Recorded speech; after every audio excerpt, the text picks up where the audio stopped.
Hello dear student, আজকের ভিডিওর মাধ্যমে আমরা দেখব যে তোমাদের ল্যাপটপ বা পিসি কোনো আনঅথরাইজ হ্যাকার বা থার্ড পার্টি কেউ তোমার পারমিশন ছাড়াই ইউজ করে কি না।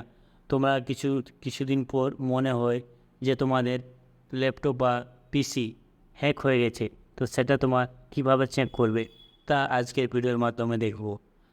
একদম ছোট্ট প্রসেসের মাধ্যমে আমরা দেখে নেব। শুধুমাত্র একটা কোড টাইপ করে নেবো এখান থেকে রান কমান্ডে। তো চলো দেখে নিয়ে যাক। এখান থেকে আমরা কিবোর্ড থেকে উইন্ডো আর প্রেস করে নেব। এখান থেকে আমরা একটা কোড টাইপ করবো এখানে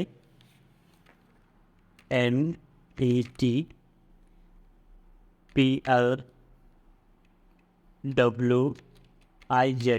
আর করে দেবো এন্টার।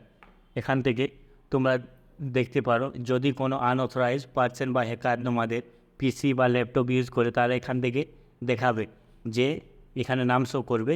এখান থেকে তোমরা ওই আনঅথরাইজ পার্সনটা সিলেক্ট করার পর এখান থেকে তোমরা ইউজ করে নিতে পারো। তখন এখান থেকে শুধুমাত্র আমার এই পিসিটা দেখাচ্ছি শুধু নাম, তাই এখানে কোনো আনঅথরাইজ পার্সন বা হ্যাকার এখানে আমার ইউজ করেনি, তাই এখানে শো করছে না।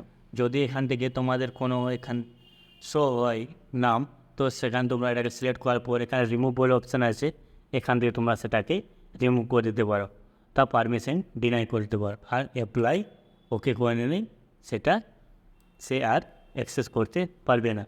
Thank you. এই ছোট্ট ভিডিওর মাধ্যমে তোমরা জানতে পারলে যে কেউ তোমাদের পিসি বা ল্যাপটপ হ্যাক করছে কি না। Thank you.